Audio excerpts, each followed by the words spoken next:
Friends, welcome है आपका अपने यूट्यूब चैनल सहज क्लासेस पर। कल हमने ना 10th क्लास की फर्स्ट यूनिट देखी थी। कौन सी थी? Chemical reactions and equations. हमने वो उस यूनिट के कुछ एक टॉपिक पढ़ लिए थे। हमने जैसे जो बेसिक से उसके कॉन्सेप्ट थे, केमिकल इक्वेशन क्या होती है, उसको हम कैसे लिखते हैं, बैलेंस इक्वेशन क्या होती है, अनबैलेंस इक्वेशन क्या होती है, वो सब तो हमने कल देख लिया था। ठीक है, तो आज हम क्या पढ़ेंगे? Balancing of a chemical equation. की कोई भी केमिकल इक्वेशन है, जैसे हम उसको लिखते हैं तो वो अनबैलेंस होती है, तो उसको हम बैलेंस कैसे लिख सकते हैं? ठीक है, मान लिया जो अनबैलेंस इक्वेशन का क्या बताई थी कल, कि जिसमें जो नंबर ऑफ एटम्स होंगे रिएक्टेंट में और प्रोडक्ट में वो इक्वल ना हो, उसको हम क्या बोलते हैं? अनबैलेंस इक्वेशन बोलते हैं। ठीक है, आज हम देखेंगे कि कोई भी अनबैलेंस इक्वेशन हमें दी हुई है तो हम उसको बैलेंस कैसे बना सकते हैं। सबसे पहले हम ये इक्वेशन देखते हैं। Fe था, उसमें H2O मिल गया, उसके बाद हमें क्या मिल गया? Fe3O4 plus H2। अब हम इसमें क्या देखते हैं कि जो Fe के आइटम्स हैं, इस साइड 1 है, इस साइड कितने हैं? 3 है। इस साइड H2 के आइटम्स, इस साइड 2 है, इस साइड भी 2 है। ऑक्सीजन के आइटम इस साइड 1 है, इस साइड 4 है। ठीक है, तो इससे हमें क्या पता चलता है कि जो ये इक्वेशन है ये बैलेंस तो नहीं है।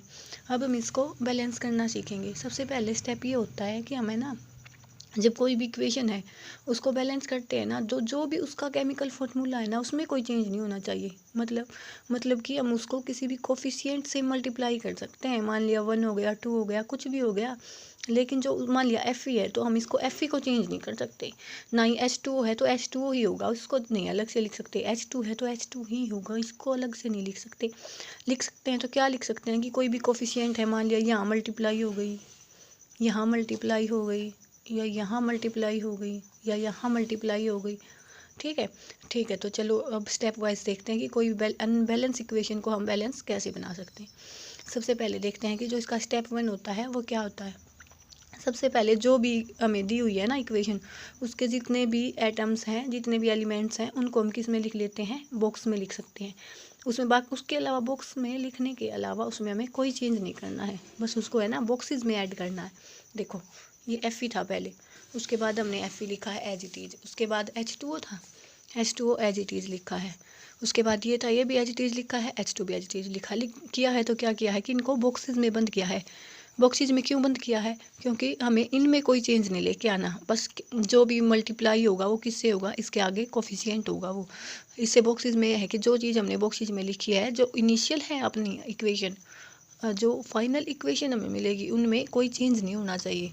जो यहाँ पे है बॉक्सेस में, वो वहीं पे भी हमें बॉक्सेस में मिलना चाहिए। ठीक है, फर्स्ट स्टेप क्या हो गया कि इसको हम बॉक्सेस में लिखेंगे। अब देखते हैं कि इसका सेकंड स्टेप क्या होता है। सेकंड स्टेप में है ना, हम एक टेबल बनाते हैं जिसमें हम क्या देखते हैं कि एलिमेंट लिखते हैं कि अपनी इक्वेशन में कौन से एलिमेंट है। उसके बाद देख लेते हैं कि उस जो एलिमेंट हमने लिखा है उसके रिएक्टेंट साइड कितने एटम्स हैं और उसके प्रोडक्ट साइड कितने एटम हैं, ये देख लेते हैं। देखते हैं, ये इक्वेशन हमने देखी है, इसमें कौन से एटम इंक्लूड हैं? Fe है, H है, ऑक्सीजन है। ठीक है, तो हमने क्या लिखा? Fe लिखा, H लिखा, ऑक्सीजन लिखा। अब देखते हैं कि Fe के रिएक्टेंट साइड, ये क्या होता है? रिएक्टेंट। ये क्या होता है? प्रोडक्ट। अब देखते हैं कि Fe के है ना रिएक्टेंट साइड कितने एटम्स हैं? 1, तो हमने 1 लिख दिया। उसके बाद इस साइड प्रोडक्ट साइड देखते हैं तो कितने हैं? 3, तो हमने 3 लिख दिया। H के देखते हैं तो इस साइड कितने हैं? 2 है। इस साइड देखते हैं तो वो भी 2 ही है। ऑक्सीजन के देखते हैं, इस साइड कितना है? 1 है। इस साइड देखते हैं तो कितना है? 4 है। और इतना समझ आ गया होगा आपको। सिंपल एक टेबल बनाई है, उसमें ये लिखना है कि मतलब जो रिएक्टेंट है उसकी साइड तो कितने आइटम्स हैं और जो प्रोडक्ट है उसकी साइड कितने आइटम्स हैं।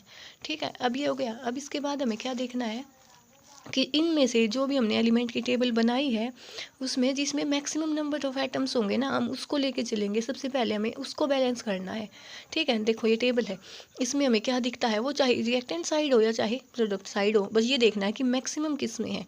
ये देखो, इसमें है मैक्सिमम, ऑक्सीजन के एटम है मैक्सिमम, तो सबसे पहले हम किसको बैलेंस करेंगे? ऑक्सीजन को।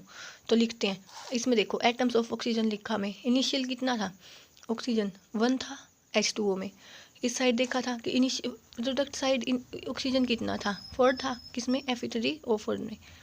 ठीक है। तो अब देखो यहाँ पे 1 है, यहाँ पे 4 है, तो हम क्या क्या लिख सकते हैं कि 1 को हम 4 से मल्टीप्लाई कर दें तो वो इसके इक्वल आ जाएगा।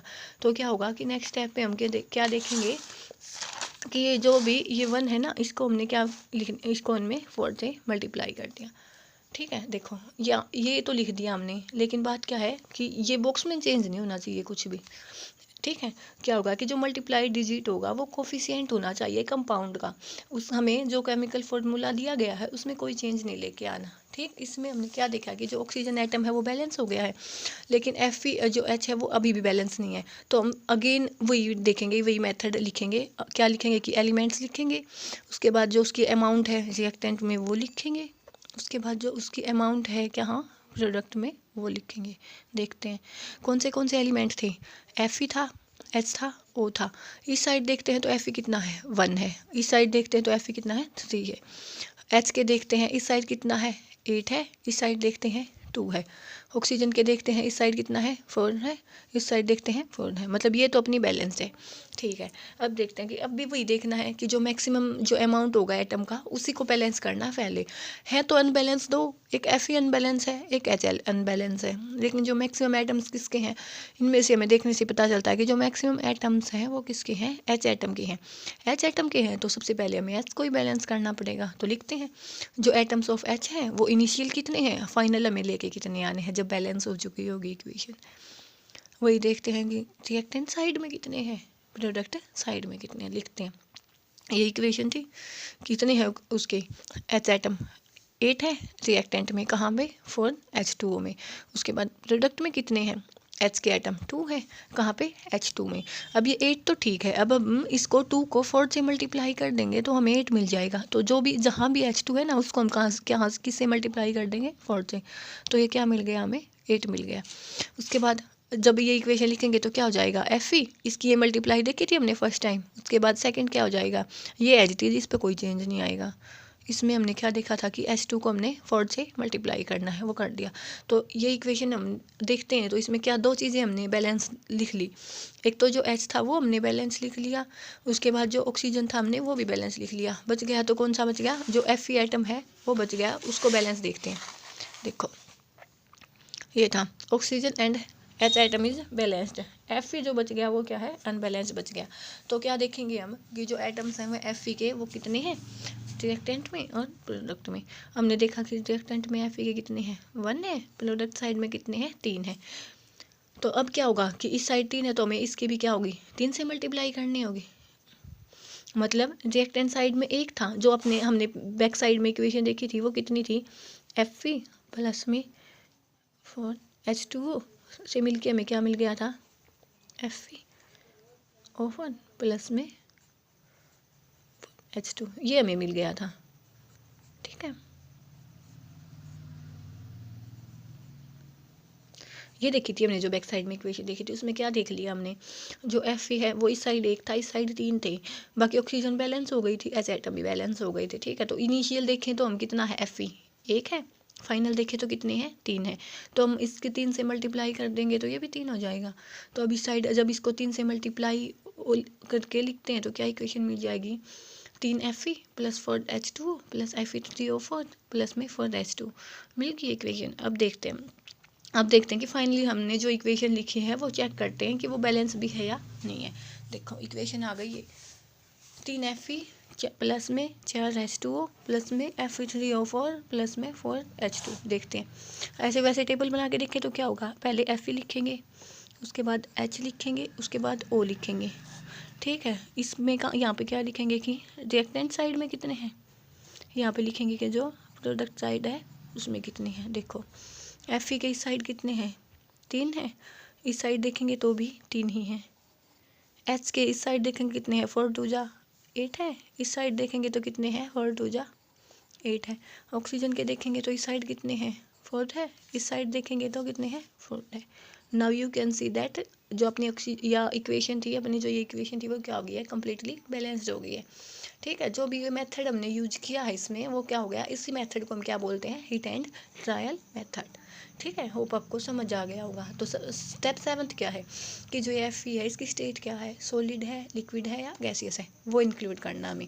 ठीक है, देखते हैं। जो Fe था वो क्या था, सॉलिड था। H2O क्या था, गैसियस फॉर्म में है। Fe3O4 भी सॉलिड है। जो H2 है वो भी क्या है, गैसियस है। तो जो बस स्मॉल ब्रैकेट में इसमें इंक्लूड कर देंगे कि सॉलिड के लिए S है, गैसियस के लिए G है, लिक्विड के लिए L हो जाएगा, या कोई एक्वस सॉल्यूशन है उसके लिए AQ हो जाएगा। ठीक है, होप आपको समझ आ गया होगा। सबसे पहले देखो हमने इसमें कितने स्टेप किए हैं। सबसे फर्स्ट स्टेप देखा था हमने, वो क्या देखा था कि जो हमने इक्वेशन लिखी है उसकी जो हमने वो इक्वेशन लिखी है उसकी क्या हो, उसको हमें किस में, बॉक्सेस में बंद करना है। बॉक्सेज में लिख लिया कि जो इसके जो अंदर जो फॉर्मूला है उसमें कोई चेंज नहीं होगा। उसके बाद हमने क्या देखा कि जो एलिमेंट है वो लिखेंगे, उसके बाद जो रिएक्टेंट साइड में है वो लिखेंगे, जो प्रोडक्ट साइड में है वो लिखेंगे। उसके बाद जिस भी एटम का मैक्सिमम नंबर ऑफ एटम्स होंगे उसको हम पहले बैलेंस कर लेंगे, उसके बाद में जिसके कम होंगे उसको बाद में। तो हमने ये लिखा कि जो एटम्स ऑफ ऑक्सीजन है वो इनिशियल कितने थे, फाइनल कितने थे, रिएक्टेंट में कितने थे, प्रोडक्ट में कितने थे। इस साइड 4 थे, इस साइड 1 था, तो इसके हमने 4 से मल्टीप्लाई कर दी थी। ठीक है, इतना हो गया था। अब ये बैलेंस हो गया था। अब अगेन हमने वही टेबल बनाई कि ऑक्सीजन तो हमने बैलेंस लिख ही लिया, Fe बच गया था, H बच गया था।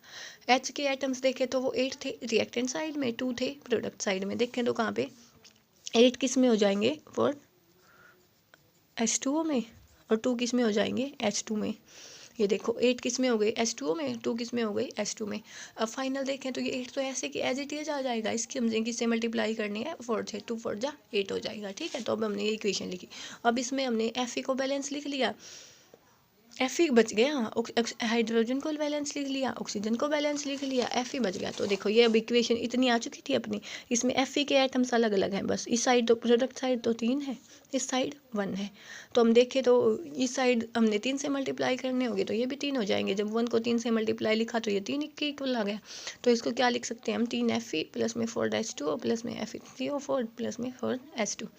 इसको देखें तो अब देखो ये जो सबसे लास्ट स्टेप क्या होता है कि जो भी इक्वेशन हमने लिखी है ना कि वो उसके जो एटम्स हैं ना वो इक्वल होने चाहिए, लेफ्ट हैंड साइड भी और राइट हैंड साइड भी। तो अब देखते हैं, देखो कि Fe के क्या थे, लेफ्ट हैंड साइड कितने हैं, 3 है, राइट हैंड साइड भी कितने हैं, 3 है।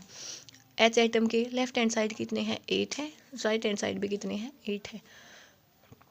ऑक्सीजन के जो लेफ्ट हैंड साइड कितने हैं, 4 है, राइट हैंड साइड भी कितने हैं, 4 है।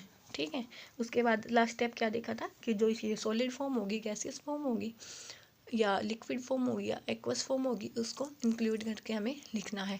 ठीक है, आज हमने क्या देखा है कि हमें कोई भी इक्वेशन है उसको बैलेंस कैसे लिख सकते हैं।